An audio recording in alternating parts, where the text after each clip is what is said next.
Boa noite, gente. Tá alto, desculpa. Agora, nesse dia, a gente continua a nossa semana de ciclo feminista aqui na Travessa. É legal ver alguns postinhos que estão nos acompanhando, então muito obrigada.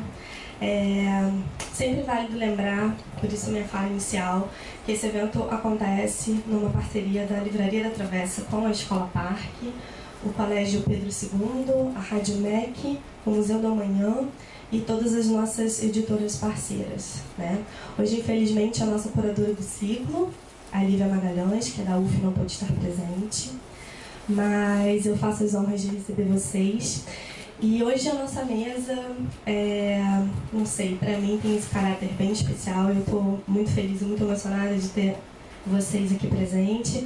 Natália Travassos, psicanalista que vai acompanhar toda a conversa e mediar o nosso bate-papo hoje sobre feminismo e LGBT. Bruna Benevides, que veio de Maricá? De Niterói. Amanda Moura. Não, então, Amanda Moura e Marina Moura, que são da editora Machado. Tem esse livro editado aqui, Poesia Gay Brasileira. Se vocês tiverem interesse, eles estão lá na frente da loja. E Mila Kombi, jornalista, veio de São Paulo para prestigiar esse nosso encontro, tá?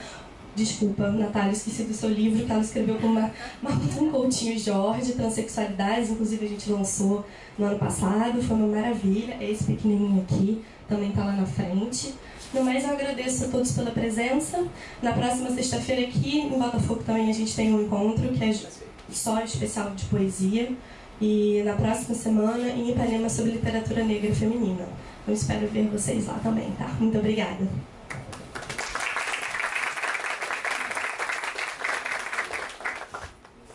Boa noite. Quero agradecer a presença de todos vocês, agradecer o convite, agradecer a Livraria da Travessa pelo convite. É um prazer e uma honra compor a mesa com Bruna Benevides, Marina Moura, Mila Kombi. Bom, estou aqui nessa função que é restrita à fala, um tanto restrita, que é uma função de mediação, mas é inevitável colocar algumas palavras. Eu construí um texto bem pequeno, que era para exatamente poder ter um ponto final na minha fala, que eu trouxe aqui para vocês.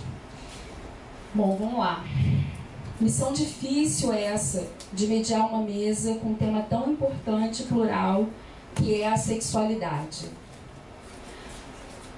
Conversa, aquilo que versa junto. Estamos juntas aqui a convocar palavras para dar conta daquilo que não tem sentido, mas invade o corpo. Somos pegos de surpresa pela nossa sexualidade. A priori, ninguém se sabe homem ou mulher, muito menos se é aquele que vai fazer nosso corpo tremer, retorcer as entranhas e nos fazer experimentar pequenas mortes, se designa homem ou mulher. Ao corpo, que só ganha sentido quando se reveste de palavras, e a libido. Tempos sombrios anunciaram-se e têm se cumprido como profecia. Querem legislar sobre a sexualidade, regular o gozo. Meninos vestem azul e meninas vestem rosa. No Dia das Mulheres, todos os meninos darão uma rosa às meninas.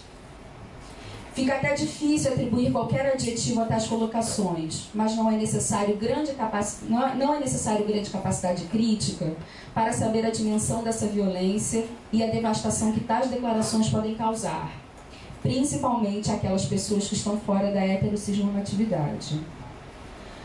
Os pilares do feminismo repousam sobre a luta de conquista das mulheres, daquilo que era negado a elas pelo simples fato de serem mulheres.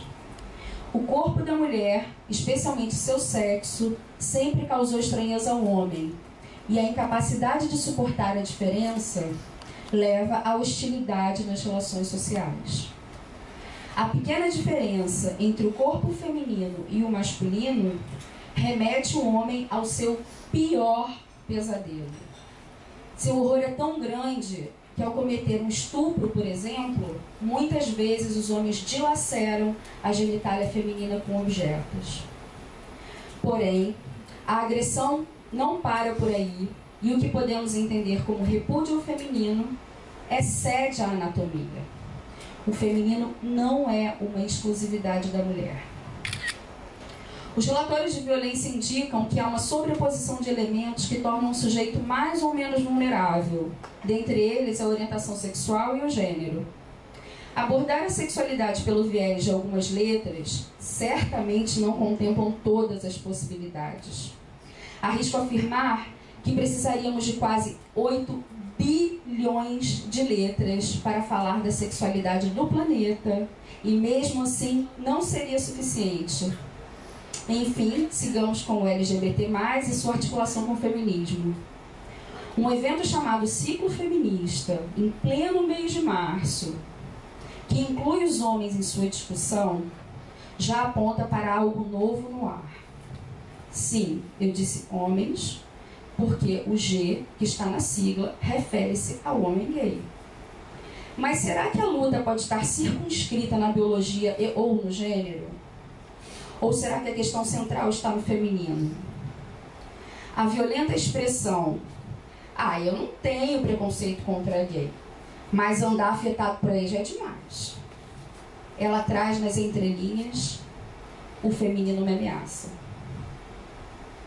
Pior é quando a palavra não dá vazão ao quantum de ódio e explode em ato. E assim, lésbicas sofrem estupros corretivos, gays são espancados até a morte e pessoas transgêneras são assassinadas com requinte de crueldade. Inegavelmente, a mulher é o alvo mais frequente, mas não é o único. Apesar da Constituição brasileira afirmar que todos somos iguais perante a lei, sabemos que não é exatamente isso que acontece. Se um de nós não tem direito, nenhum de nós tem. Nesse sentido, é importante que as pessoas se reúnam em grupos a partir dos interesses comuns para reivindicar seus direitos. Mas será que uma análise um pouco mais aprofundada e cuidadosa revela que a diferença continua não sendo aceita? Quando a diferença entre os setores de um único grupo comparece, o que acontece é uma tentativa de sobreposição das verdades e de interesses particulares. E o grupo, que deveria ser um lugar de amparo pela semelhança, torna-se hostil pela diferença. Sabemos com Freud que amor e ódio são as faces da mesma moeda. O ódio como afeto primordial e o amor como uma tela que funciona tal qual um anteparo para lidar com esse ódio vindo do mundo e do imundo. Já que Lacan, que nunca foi profeta, mas seguiu os passos do pai da psicanálise, se dedicando ao estudo do inconsciente, anunciou no final de sua obra que o racismo viria do futuro. E aqui podemos incluir todo tipo de agressão cometida contra negros, mulheres, pobres, lésbicas, homossexuais, bissexuais, transgêneros. Então, o que nos resta? Na luta pela sobrevivência, quando um animal se encontra em uma situação em que só lhe resta matar ou morrer, ele age por instinto. Nada pode mediar aquela luta ou detê-lo. Mas, diferente de todos os outros animais, o ser humano possui a palavra. E enquanto houver palavra, haverá esperança. Eu passo a palavra então para a Nina Lacanda.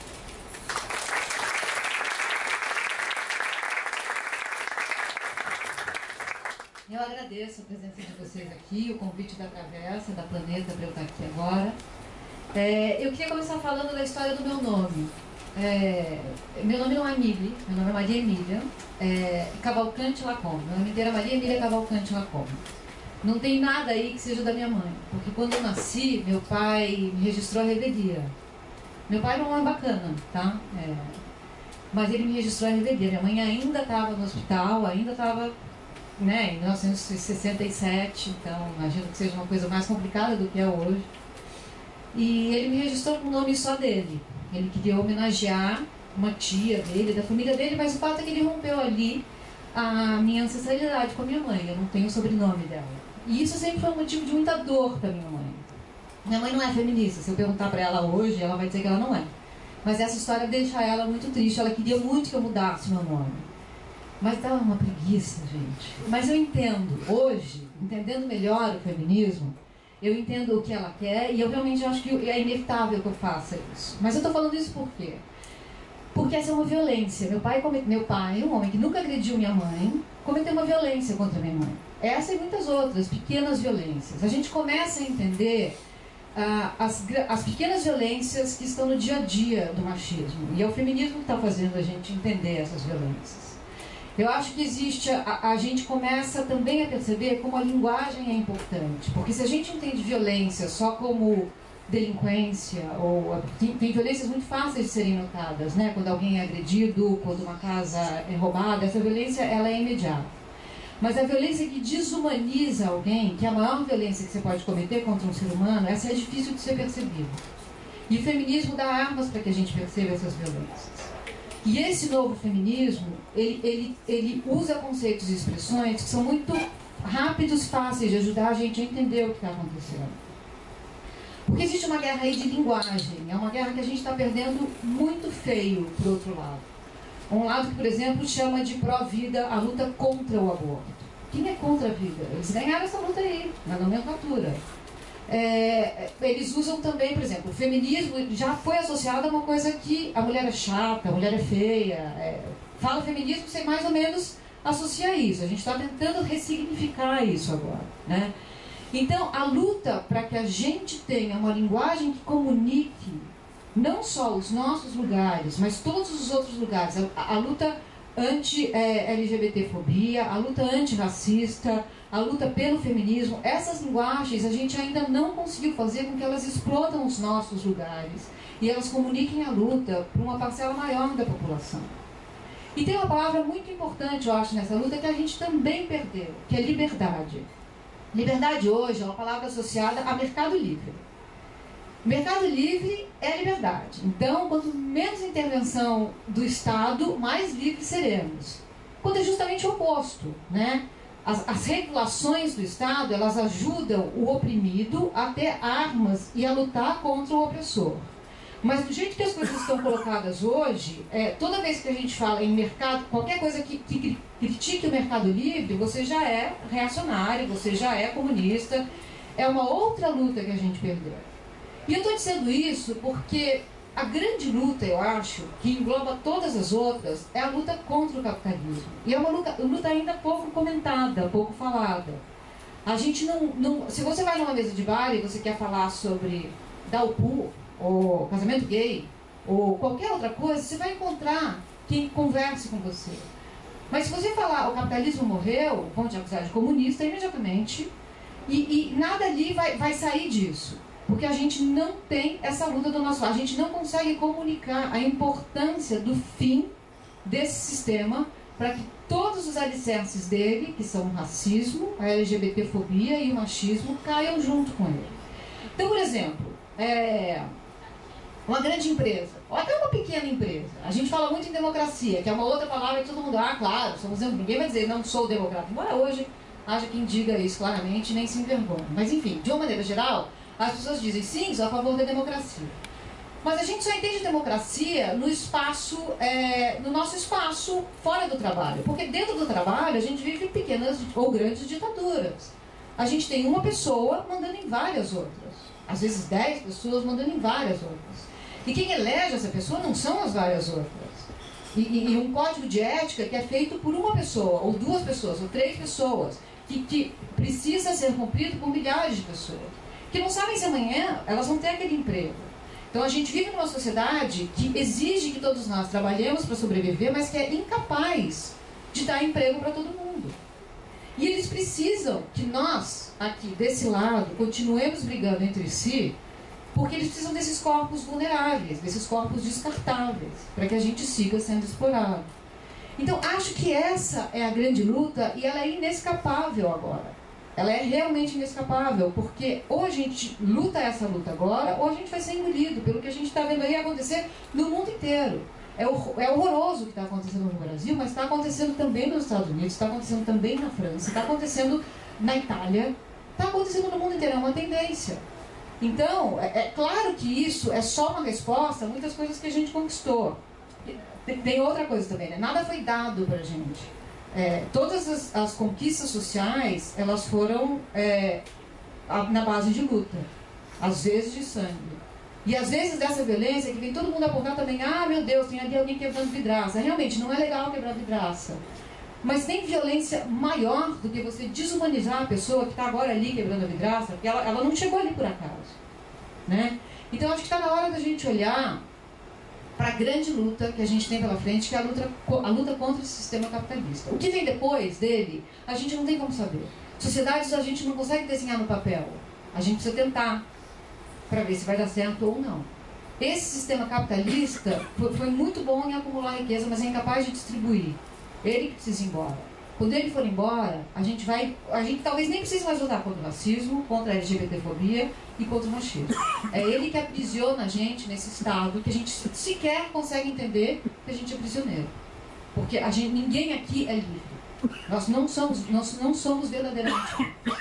Enquanto a gente tiver ainda que responder sobre nossas vidas para alguém que não tem nada a ver com elas. Uma vez tive um professor que me disse que a gente tinha escravos e senhores, né, depois servos e senhores feudais, e que um dia a gente vai olhar para esse sistema de funcionário e patrão com os mesmos olhos que a gente olha para esse outro sistema.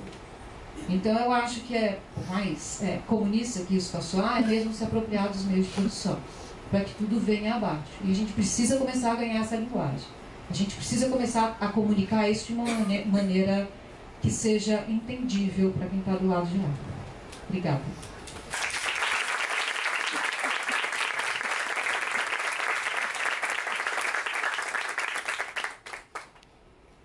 Boa noite a todos, Mili.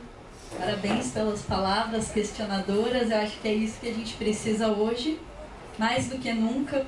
Então me alegra muito poder trazer para vocês aqui um pouquinho da pesquisa que eu fiz com a Amanda. Amanda, vem cá. E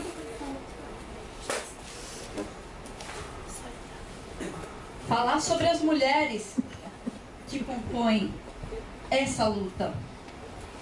Para iniciar a apresentação do livro, queria que a Amanda fizesse a leitura de algum poema, Filhos de Putins, talvez. Foi escrito por Lisa Alves. Ela é uma autora mineira, mas hoje está aqui no Rio. E questiona um pouco, traz a voz feminina dessa opressão que a gente tem que vencer. Boa noite a todos. Eu sou Amanda Machado. Junto com a minha colega Marina Moura, a gente teve a oportunidade de publicar esse livro aqui, chamado Poesia Gay Brasileira. Ele é fruto de uma pesquisa longa que a gente fez, de quase 2 anos, buscando poetas brasileiros que falaram no mundo LGBT ao longo da história da literatura. Eu vou ler aqui o trecho inteiro, o poema Filhos de Putins, para vocês entenderem um pouco como que o mundo LGBT entra na poesia brasileira pelas vozes das nossas poetas.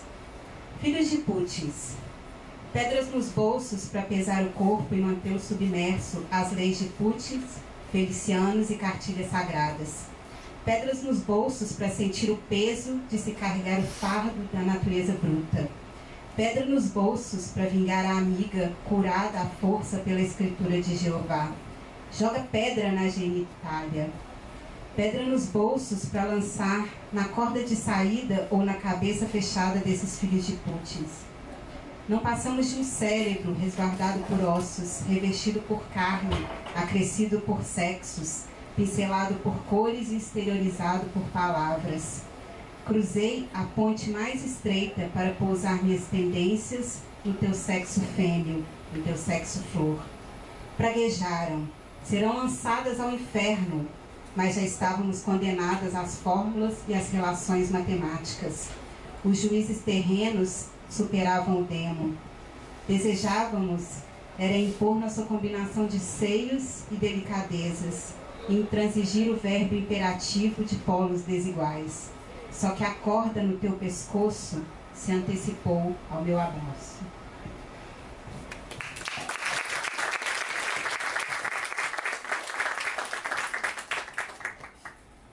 Essa é um pouquinho da força das mulheres que trazemos aqui na antologia. Mas não foi fácil encontrar essas mulheres. Quando iniciamos a pesquisa, era muito distante o número de homens que encontramos nos livros em bibliotecas, nos livros mais antigos, ou então nas livrarias, nos livros novos também. Nós fomos a livrarias maiores e a gente buscou ali, né, uma estante de literatura brasileira. Não encontrávamos as mulheres que tinham tocado no tema em suas obras. Nos sebos também não. Que mais? Em outros locais. Então, onde estavam as mulheres? São 44 autores. No início da pesquisa, na primeira triagem, era só homem. E a gente falou, cadê essas mulheres? Onde vamos encontrá-las?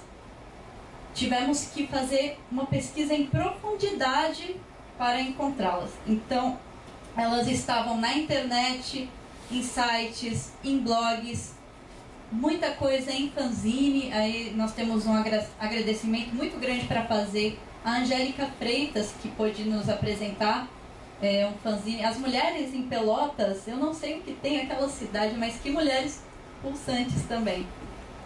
E depois dessa segunda pesquisa, aí sim nós encontramos mulheres que tinham tocado no tema. A primeira delas acabou sendo a precursora daqui do nosso livro, Maria Firmina dos Reis. Ela é escritora, professora, maranhense, nascida em 1825. Então, é uma revolucionária do tempo dela. Escreveu o primeiro romance abolicionista, passou em um concurso, sendo a primeira mulher a ocupar um cargo do Estado. E ela também fez uma escola mista, né? Primeira escola mista negros e brancos. Nesse poema, lançado em 1871, a Maria Firmina retrata o ciúme que a personagem, uma mulher, sente ao olhar os afetos trocados entre um casal, homem e mulher. Então acabou, se não achávamos mulheres no início, agora a primeira mulher, a primeira poesia que toca no tema que a gente tem aqui é de uma mulher, e maranhense ainda por cima. Depois segue um vácuo, um limbo literário. Mais uma vez as mulheres apagadas durante 1900 até 1930, quando vem 3 mulheres porretas também: Hilda Hilst, Cassandra Hilst e Renata Palottini.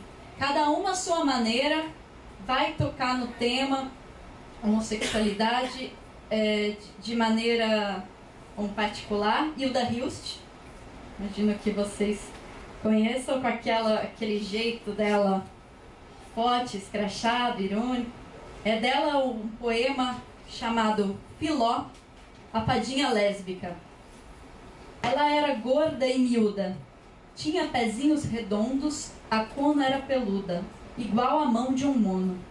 Alegrinha e vivaz, feito andorinha, às tardes vestia-se como um rapaz para enganar mocinhas. Chamavam-lhe Filó, a lésbica fadinha. Esse poema é do livro Bufólicas.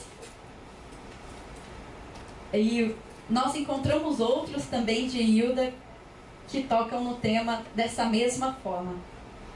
Já Renata Palottini, de 1931, ela é de São Paulo, uma grande dramaturga, tem vários livros de dramaturgia e de poemas.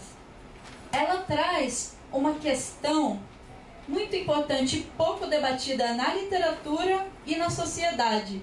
Ela tem um poema chamado Duas Senhoras e ela rompe com isso, um silêncio, né, literário e também dos debates, né?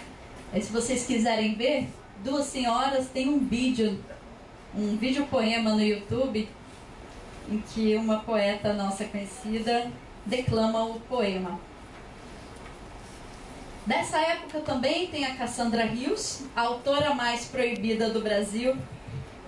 Era assim que ela se dizia, né? Que ela publicou em plena ditadura militar. São 60 livros. A obra dela é mais focada nos romances, mas tem poemas também. E poemas dedicados às mulheres, como este daqui que eu separei para hoje. Todas as mulheres, vinde, quero ensinar-vos a arte de amar. Sou discípula de Safo, sou o que ela foi. Aprendi palavras de amor do tempo de Lesbos. Então, nós temos muito espaçadamente as pesquisas a presença das mulheres na literatura.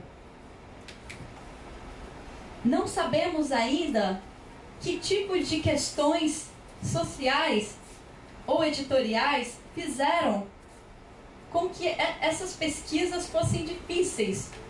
Por que essas lacunas? Nós não encontramos, dentre esse período, mulheres que tocaram no tema. E certamente elas viveram isso. Viveram o amor por outras mulheres. Agora, surgem as poetas contemporâneas. Vange Leonel, Angélica Freitas, entre muitas outras. Essas poetas contemporâneas, elas não se prendem mais a questões editoriais. É como se fosse, vocês não me publicaram? Pois então agora nós vamos nos publicar, nós vamos vencer. Tem até editoras surgindo, iniciativas de trabalhar com mulheres, outras com mulheres lésbicas. Tem a editora Padê, feita por uma brasiliense e uma paulistana. Elas publicam aquilo que talvez seja ali a máxima da potência do que pode haver de preconceito. A mulher negra, lésbica, da periferia. Então olha o trabalho que essas mulheres estão fazendo. E não só entre si, essas mulheres não só se publicam, assim como elas vão resgatar as mulheres que ficaram para trás, né? E se desvencilhando de padrões editoriais, de machismo, de misoginia. Então hoje nós temos as hashtags Leia Mulheres e cabe a gente fortalecer esses movimentos. As nossas autoras têm um belíssimo papel nisso, cada uma em sua forma, seja em slam, seja na periferia, na academia. Temos autoras levando essa discussão e é necessário ampliar os campos cada vez mais. Obrigada.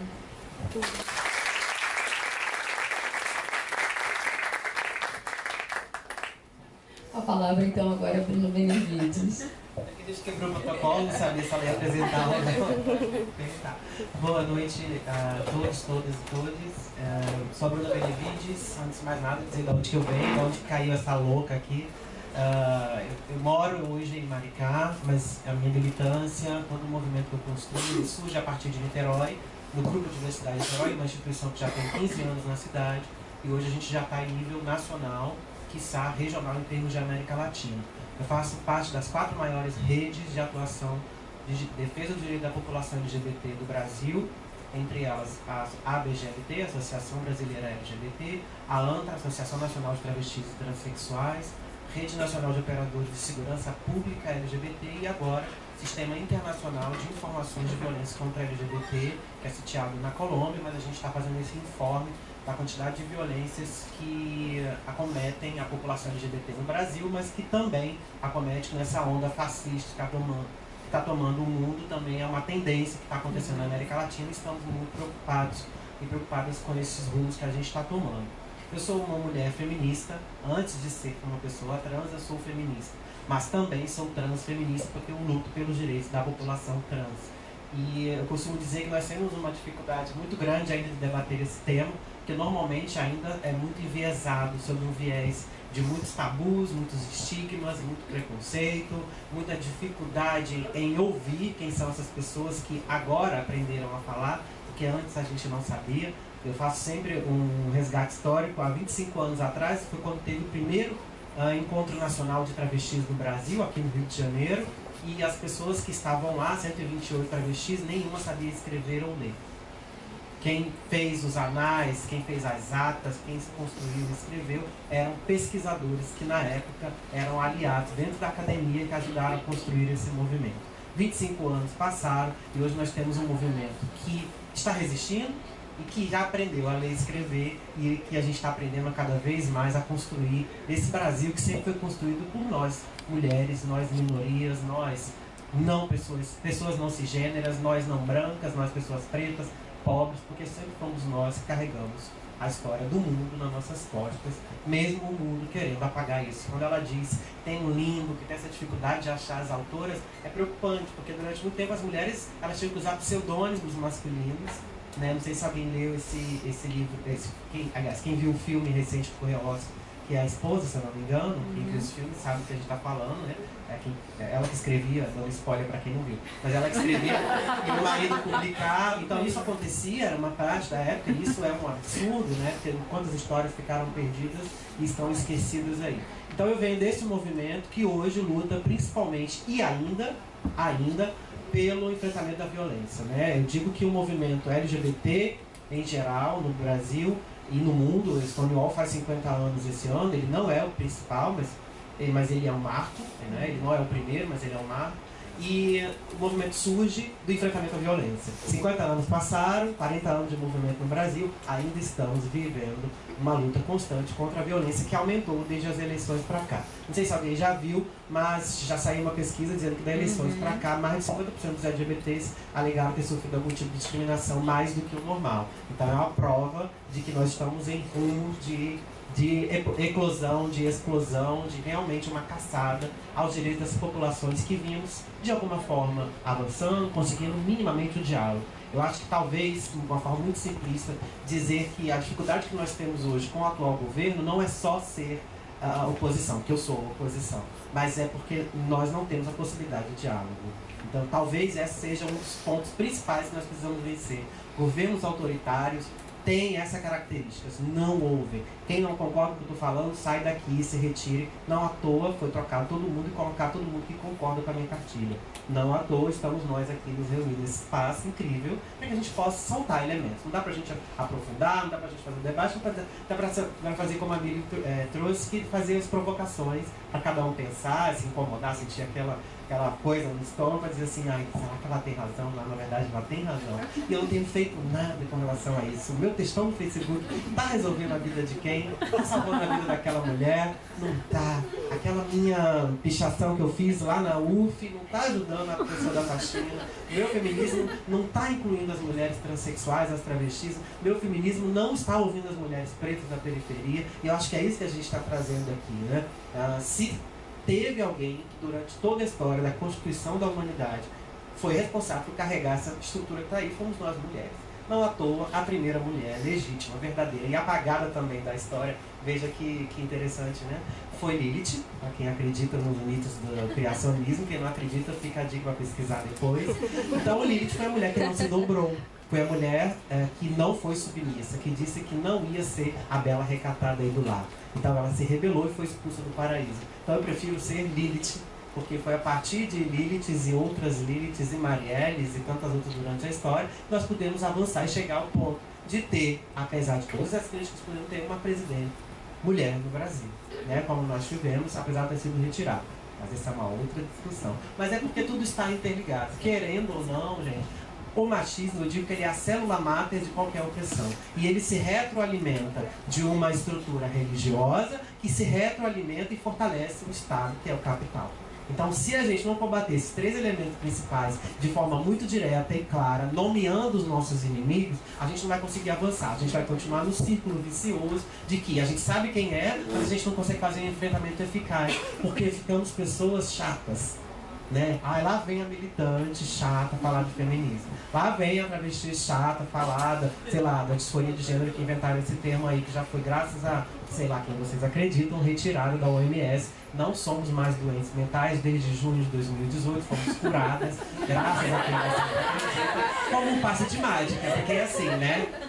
Hoje, 27 de junho de 2018, até lá nós ainda éramos todas vistas como doentes mentais. Não sei se vocês acompanham isso, mas essa é uma classificação da OMS. E aí no dia 28 publica-se uma nota e diz, todas curadas, como passe de mágica, né? Sabe aqueles aviõezinhos que passam, que deixam um rastro branco ali? O pessoal diz, tem várias teorias de conspiração. Eu acho que ali era a cura trans que estava passando ali, porque a gente foi curada muito subitamente, né? Mas mesmo assim, discutiu-se uma despatologização, mas ainda não discutimos uma forma de fazer com que os métodos se reinventem. Nós ainda somos vistos como pessoas que não têm capacidade intelectual, somos vistos como pessoas que não têm autonomia de decidir quais alterações corporais, por exemplo, eu quero fazer no meu corpo, porque isso é fruto da minha imaginação e não simplesmente do meu desejo como qualquer outra pessoa. Tem gente, inclusive, que alega que existe um lobby farmacêutico para obrigar crianças trans a fazerem terapia hormonal. Gente, primeiro, vou esclarecer para vocês, esclarecer não, que é um termo racista que eu aprendi recentemente, mas eu vou deixar nítido para vocês de que a empresa, nenhuma empresa, nem a medicina está interessada em uma população que é extremamente pobre, e desculpe a palavra. Então este lobby, ele é tão mentiroso porque, primeiro, nós usamos todos os hormônios e todas as terapias e todas as cirurgias e todas as intervenções que possamos fazer que foram pensadas para mulheres cisgêneras. Então, se a gente vai falar sobre alguma inconformidade de corpos, vamos falar sobre inconformidade de corpos de uma cisgeneridade compulsória, de uma heteroperformatividade compulsória. Porque acho que é isso que a gente precisa falar. Porque é a partir dessa compulsoriedade que a gente vai discutir aquelas pessoas que não se enquadram dentro desse padrão. Então é isso que a gente precisa avançar, pensar nesses debates. Quem são essas mulheres? O que elas estão falando? Por que elas estão morrendo? Vocês sempre vão vir lá, vem a travesti falar de desgraça. Desculpem, gente, mas ser travesti, antes de mais nada, é um lugar que a sociedade me colocou. E esse lugar é um lugar de desgraça. É um lugar que não tem nome. É um lugar que não tem direito a usar banheiro. É um lugar que não tem direito a relacionamentos afetivos. É um lugar que não tem direito a saber falar, como eu estou falando com vocês. Eu não sou uma pessoa privilegiada. Eu costumo dizer que privilégio é aquilo que você ganhou, que você adquiriu sem ter que lutar por isso. Todo dia eu tenho que lutar para falar por esse microfone. Eu não abro mão dele. Então não é um privilégio, mas é uma oportunidade sim. Eu reconheço as oportunidades que eu tenho. Eu sou militar da Marinha do Brasil. Também acho que eu não falei isso no começo, né? O segundo sargento da Marinha do Brasil, a primeira mulher transexual em atividade nas Forças Armadas, o que é um orgulho, mas também me coloca numa posição de extremo isolamento, me coloca numa posição de estar ali sozinha, passando por diversas violações, mas a gente é travesti, a gente vai sobreviver. Pensem em vocês, se fui capaz de fazer o que eu fiz no meu corpo para me transformar em quem eu queria ser, o que eu não sou capaz de fazer dentro dessa revolução que a gente está querendo chamar vocês para a luta também. Então a gente está numa dificuldade, talvez, não sei como é que está de tempo, mas a gente está dentro de um movimento que a gente tem esse movimento que ele ainda é, eu acho que a gente está voltando a se encontrar. 2016 para mim é um marco na história, porque quando acontece o golpe, eu chamo de golpe porque foi um golpe. Então desde 2016 tirou-se o véu e disseram assim, poxa, as feministas estão lutando sozinhas ali, as feministas negras ali, as trans aqui, os gays ali, e a gente está todo mundo desassociado dentro dos seus clubinhos, a gente precisa dar a mão. Mas aí todo mundo olha para o lado e diz assim, mas aquele movimento negro, ele é tão radical, chega gritando. Nossa, as travestis chegam aqui, elas querem gritar, rasgar a roupa. Nossa, as sapatão são chega tudo ali, e elas são grosseiras, mas tudo, elas querem, gente, a gente tem urgência de vida. A gente está falando sobre isso. Hoje eu vi uma pesquisa, o índice de aumento do lesbocídio foi 247%. Não sei se vocês acompanharam isso, né? Mas desde 2017 é feito um levantamento específico de mulheres trans, travestis mortas, e um específico de lésbicas também, que eram importantes. Nós estamos reivindicando o nosso lugar de volta dentro desse espaço, mas a gente tinha essa dificuldade de trazer essa nova cara de um movimento que não seja tão academicista, mas que não seja tão político, seja um movimento popular. Que seja, sim, parceiro da academia, porque a academia que pesquisa transforma isso em ciência, que a gente pode ir lá pegar esse livro dela e bater na porta do legislador e dizer, nós temos estes problemas aqui, precisamos resolver. Como é que a gente vai fazer? E a população como um todo. Essa luta não é uma luta da sapatão, não é uma luta da travesti, não é uma luta das transexuais, é uma luta de toda a sociedade. porque toda a sociedade em algum momento vai ser alcançada por essa luta. Eu posso dar um exemplo para vocês. Recentemente, uma passista, se eu não me engano foi de Manaus, ela é uma mulher cisgênera, que faz uso de substâncias para alterar o seu corpo, porque ela é uma atleta halterofilista. Então ela teve uma leitura como se ela fosse uma travesti, e automaticamente ela foi violentada na rua, primeiro chamada de travesti, e apanhou por ser travesti, por ser lida como travesti. Como se isso desse a autorização para ela ser violentada. Mas é só para vocês entenderem, é um exemplo e não é só um caso. Tem o caso dos dois irmãos, ou o pai e o filho, que também passaram por violência, porque foram convidados com um casal gay. Então a gente vai vendo como que essa estrutura, e aí isso é um problema estrutural. Quando eu falei que lá no começo, que somos nós mulheres que estamos fazendo esse enfrentamento, mas é um enfrentamento contra o racismo, porque o racismo é estrutural. Nós fazemos enfrentamento contra a LGBTfobia, porque a LGBTfobia é estrutural. E se a gente não atacar na raiz, a gente vai vencer o capital, vai vencer a questão do capital, a gente vai conseguir que as pessoas tenham minimamente poder de compra, poder de distribuição e acesso a serviços minimamente nivelados, mas ainda vão continuar sofrendo discriminação. Então a gente quer avançar juntos nas duas pautas e sempre lembrando de que nós não estamos lutando pelas pessoas que estão ao nosso lado na luta.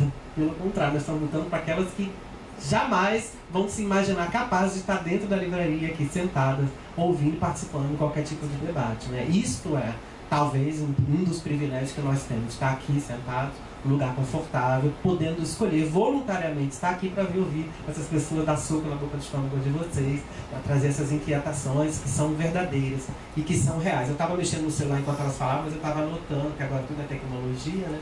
Tem que ficar papelzinho, mas eu adoro papelzinho como ela estava também. Então, a gente fica sempre pensando nisso, assim. Eu tenho várias críticas, por exemplo, eu sou feminista demais, eu digo, nosso dinheiro circula muito fora do nosso meio, né? Então, recentemente eu fui fazer o cabelo, eu estava bem morena, falei, vou ficar loura. Aí já vão dizer que eu estava com disforia, porque eu estava querendo ser morena, queria ser loura.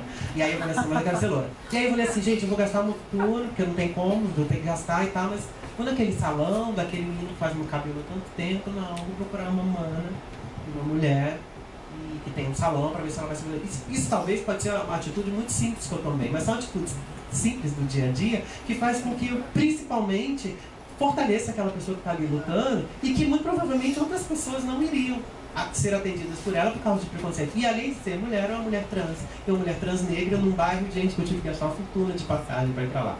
Mas mesmo assim, foi incrível, eu acho que o cabelo ficou maravilhoso, é uma profissional maravilhosa, e depois disso eu joguei no Facebook, porque a gente faz isso diariamente com tanta nada. Quantos memes a gente compartilha xingando o Bolsonaro? E, tipo, não vai mudar, e não vai sair agora, né? Não da forma que a gente gostaria. Mas a gente também pode fortalecer, e são redes mesmo, de afetos, de cuidado, redes de atenção que a gente pode ter com as pessoas que às vezes são do nosso lado, sabe? Sabe aquela ali que vende brigadeiro de maconha, que tu pode não fumar, mas tu pode indicar alguém que fuma e que pode comprar pra ela fortalecer também. A gente tem que falar sobre essas pessoas porque é uma realidade, né? A gente não pode ser hipócrita, né?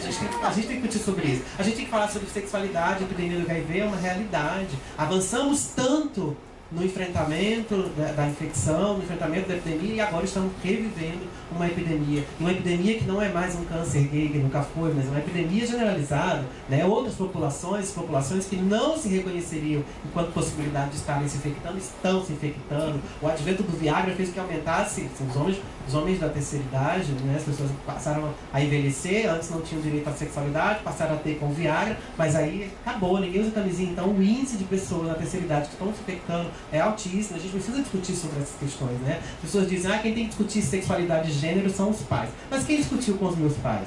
Quem aqui teve uma educação ou uma conversa clara, franca e aberta dentro de casa sobre sexualidade com seus pais?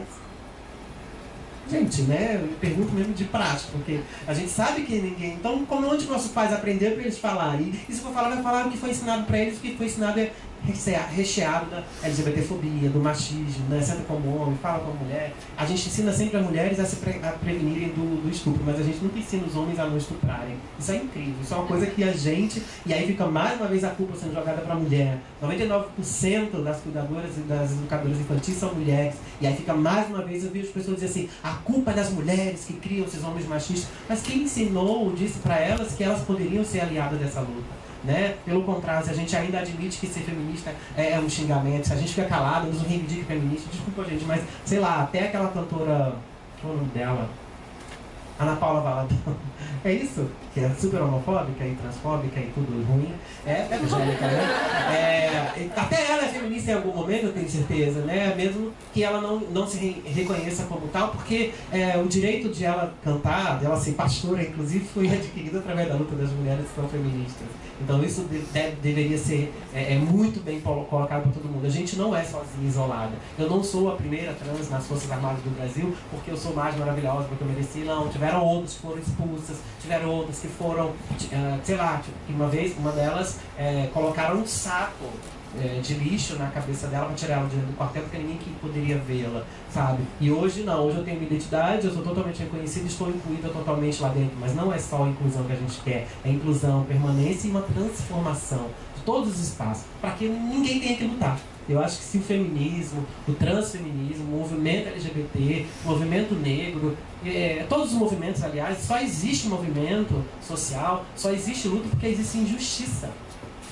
E é para isso que a gente luta, para vencer a injustiça. Enquanto a gente não vencer a injustiça, desculpe, mas todos e todas são obrigados a assumir o papel nessa luta. Porque senão somos poucas lutando por muitas. Quando formos muitas lutando por todas, aí quem sabe a gente pode pensar numa mudança. Eu tenho muitas coisas para falar. Hoje eu sou responsável pelo levantamento dos assassinatos de travestis e transexuais no Brasil. Então o Brasil é o país que mais mata pessoas trans do mundo e o que mais reporta esses assassinatos. E aí é interessante porque nós tivemos 2 casos a menos com relação a 2018. Alguém que é super inteligente, mais do que qualquer outra pessoa que ia levar disso, disse que, olha, estão caindo os níveis de assassinato. O Brasil não é mais o primeiro país. Eu falei, ok. Então quer dizer que uma primeira análise, com 2 casos que diminuíram, não foi feita ação nenhuma do governo, nós vamos atribuir isso ao novo governo. Nós vamos atribuir isso a alguma política que não existiu. Não, querido. Já parou para olhar nas entrelinhas?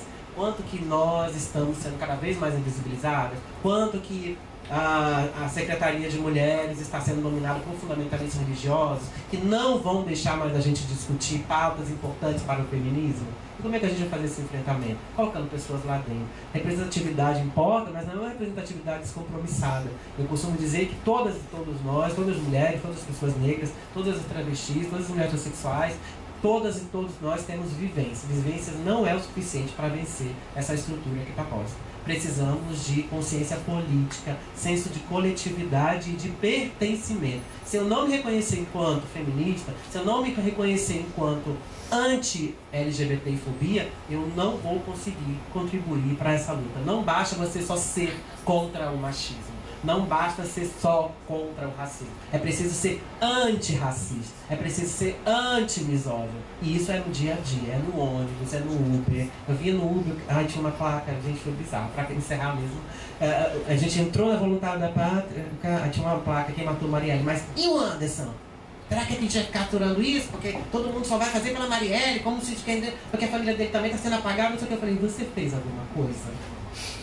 Você foi lá perguntar à família se eles estavam precisando de alguma coisa? Você fez algum post no seu Facebook falando que o Anderson também estava morto? Não, mas quem tem que fazer não sou eu. Eu falei, então quem tem que fazer? Se a Marielle está lá, primeiro, ela é uma figura pública, ela estava ali exercendo o cara deu um maior azar que podia acontecer, que ele nem era o motorista dela, mas ok, ele foi assassinado e ele com certeza não vai passar impune da mesma forma, porque achando os assassinos dela vão achar o assassino dele. Mas você levantar essa polêmica é porque você não está fazendo nada. Porque se você tivesse, com certeza o nome dele estaria ali também. Então que tal amanhã você vir com um lambiando e colar lá do lado? Ele, não, mas é só a minha opinião. Eu falei, primeiro, e para encerrar, gente, não aceitem o argumento da opinião. Opinião não é argumento. Muito simples e francamente. Obrigado.